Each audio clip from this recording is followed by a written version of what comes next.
Econ kids, you did it. You made it to the last module of econ, at least microeconomics. The Mod 78.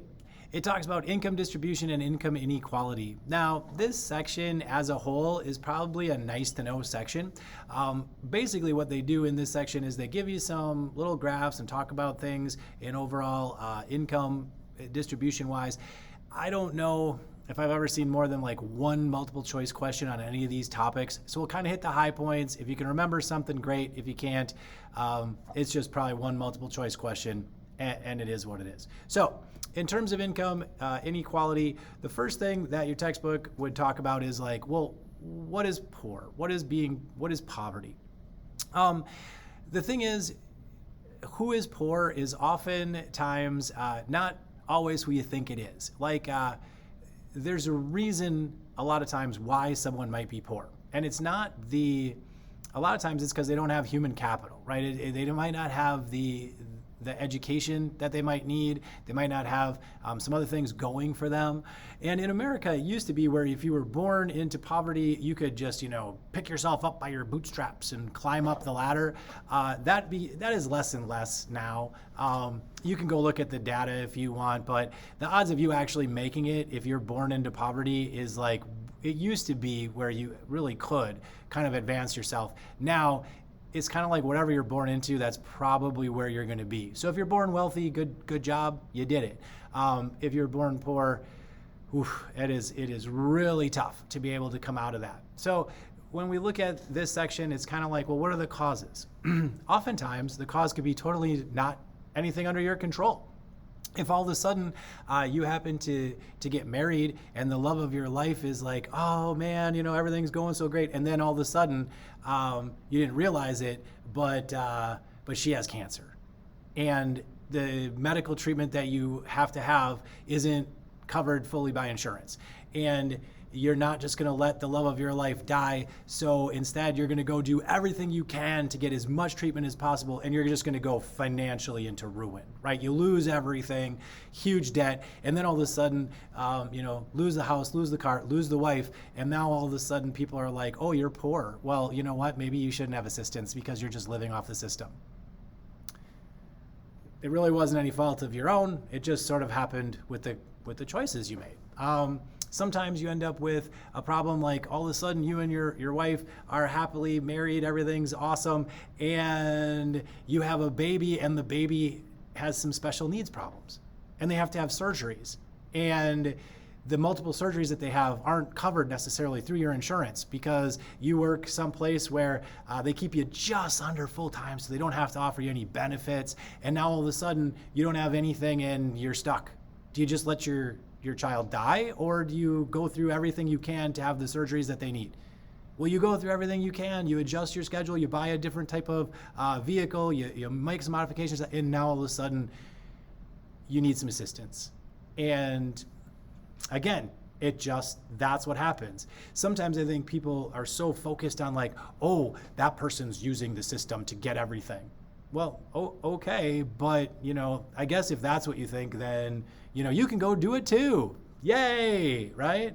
I think people need to maybe be more aware of what they're saying and what they're talking about, rather than just thinking everybody's in the same boat. Everybody's got something different that's happened to them and that causes them to be poor. So you can go look up in your textbook some of those things, but oftentimes there's a reason. And it becomes harder and harder in this day and age to get yourself out of that situation. One of the things that they talk about is the Lorenz curve. The Lorenz curve, now I've seen this on the test for sure.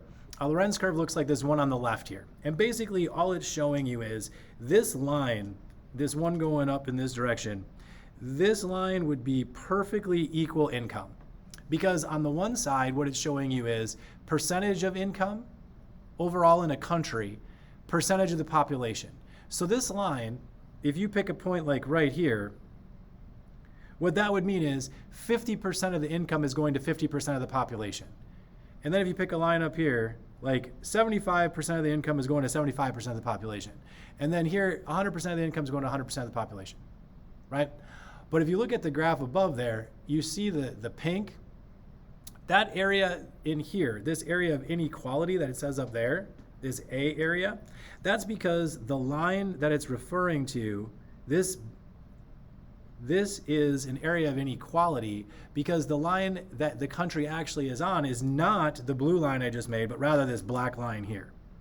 This black line is showing you that at 50% of the income, maybe it's 75% of the population is making this. And when you're looking at who's making the most income, it's like, a very small fraction of the people are making a lot of the income in this country. And the further away you are from this blue line, the more income unequal it is. If you look at what America probably looks like, right? America probably looks something like that. So then when you're looking at how much, this is like 75% of the population, population's on this side, 75% of the population maybe is earning like 25% of the income over here. And, or maybe that's a little bit, maybe that's like 60% maybe. And then you start looking at how much of the income is represented by just the top people. That's the problem. Like right now, we're in sort of this very separated society where there's very, very wealthy and then there's poor. And then like we used to have a middle class, and now that middle class is like almost non-existent because the wealthy have started to make such huge gains that that even the middle class is like so far behind, it's really tough to catch up. So this area in this A, again, this is income over here, this is population down here, and if you're trying to figure out what percentage of the income is owned by what percentage of the population, what you find here is most of the income in this particular one is held by very few people. Maybe it's the top 10%, maybe it's top 15% have most of the income. All right, you can do this a couple other ways. The Gini coefficient is another one. In this case, what they do is they take the income inequality, they put you into quintiles. And what they say is there's five groups here, and this is how much money is in this group, this group, this group, this group, and they break them all into the 20%. So when you look at the bottom 20% of this country makes like $11,000. The top 20% makes over $171,000. So when you start looking at this, then you can compare to the percent of the total income that's out there. And in this case, the top quintile, the top 20% actually made 50% of the nation's income. And that's the kind of stuff that's interesting when you start talking about policy, because now do you really want to help out or give tax breaks to these people on the top because they already have 50% of the income. Like, where do taxes come from, So you start looking at, well, maybe we could tax just this small group who's making over $171,000 and control 50% of the overall income. Maybe we could tax them and then kind of distribute that wealth. Some people don't ever want to tax anybody because they're like, well, I made that money. Well, the question is, did you make that money? Or did you just get born into it and now all of a sudden you're wealthy? It'd be interesting if there was no ability to pass that down. I mean, that would be interesting, right? Like, what would happen if all of a sudden you just, like everybody started at zero, right? You don't get any money from a grandparent who did the work and then passed it down to you, right? You don't get any money from your parents who did the work and then passed it down to you. Maybe you just start at zero, see what happens. That would be curious.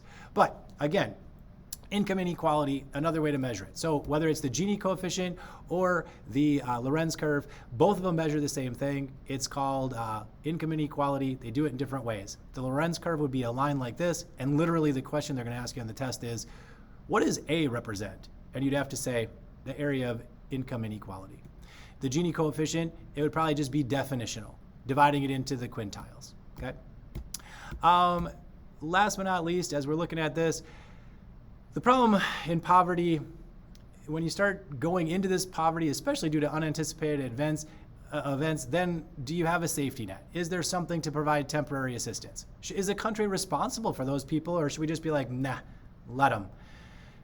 you never know when it's going to be you, right? You get into a car accident through no fault of your own. The person who hit you is uninsured, and now all of a sudden you have hundreds of thousands of dollars in doctor bills and you can't walk. So you need a specialized wheelchair, you need constant care. Should you just be poor and told like, hey, too bad. You should have saved some money and known you were going to be in an accident? I don't know. Those are tough questions. Usually what happens is people are just like, oh, you're poor, it's your fault. Well, what if it's not your fault? What if it's somebody else's fault and it just happens to you now? And it could happen to you. Do you want a program in there that's gonna maybe benefit or let you be able to like have a catch, or maybe not have to lose your house and everything else that maybe is important to you? A lot of our anti-poverty programs that we have are means tested. Social Security, right, is a good example of that. When we talk about Social Security, most of the time you just focus on like old people, but other people can collect Social Security too. Especially somebody who maybe lost a breadwinner, if you will, and now all of a sudden looking for some extra help. You can debate all sorts of problems with income redistribution. Does Jeff Bezos need to have trillions of dollars himself, or should that be distributed? Some people are like, no, he should. Good for him. He did it. Other people are like, well, how much money can you possibly spend? Like, do you really need all that cash? So it's curious to see how that works, and your opinion on it.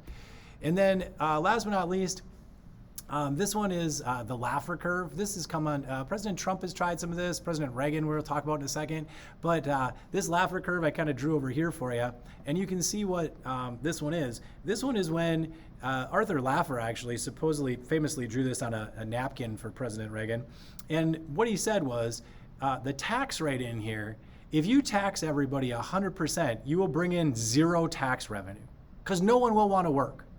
What we should do is we should find the tax rate where you could charge somebody and it would bring in the most tax revenue. And what Arthur Laffer believed was that if we tax people less, we'd somehow raise tax revenue. The curious part is this is probably not 100% over here. And at one point underneath President Reagan, we taxed the highest income people at like 72% of their income was taxed. Like in that, we talk about taxes, it's like a graduated cylinder, right? The very, very top was getting taxed at a 72% rate. Underneath President Reagan, we ended up dropping that to like 28%, somewhere right in there, 25%. Well, the problem was 72% was probably like here in terms of tax revenue, but 8% was actually like way over here. Like we missed the window. Like if you were trying to get up to that point and get the most tax revenue, you probably should have taxed like the top at like 60% probably would have worked. But instead what happened when President Reagan decided to do this, he added $1.86 trillion to the debt, like 186% increase from the end of President Carter. And it's super interesting because when you start looking at the debt clock, right, we got a whole bunch of money here in this, oops, that's the president by debt. This one here, like you can see how much debt we're in, and it's pretty crazy. But it started because we did this, right? When you don't collect any taxes, it's tough not to go into debt because you can't pay anything off. U.S. debt by president, obviously President Roosevelt was the highest here, but he actually didn't add to the debt. He just had the biggest increase. But he also was president during the Depression and also was president for 8 years.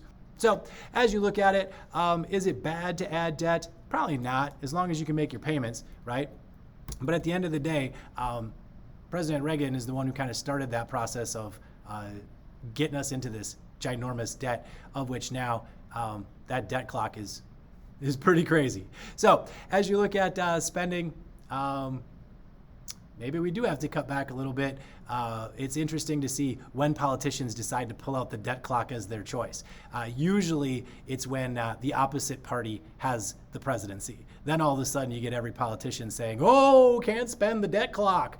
But if their party has the presidency, they don't tend to bring it up. So as you look at it, super interesting. Hope you get a couple of those out there just so you have the knowledge and then maybe get the one question they're going to ask you on the AP test. All right, that was the end of Econ. Thanks. See ya.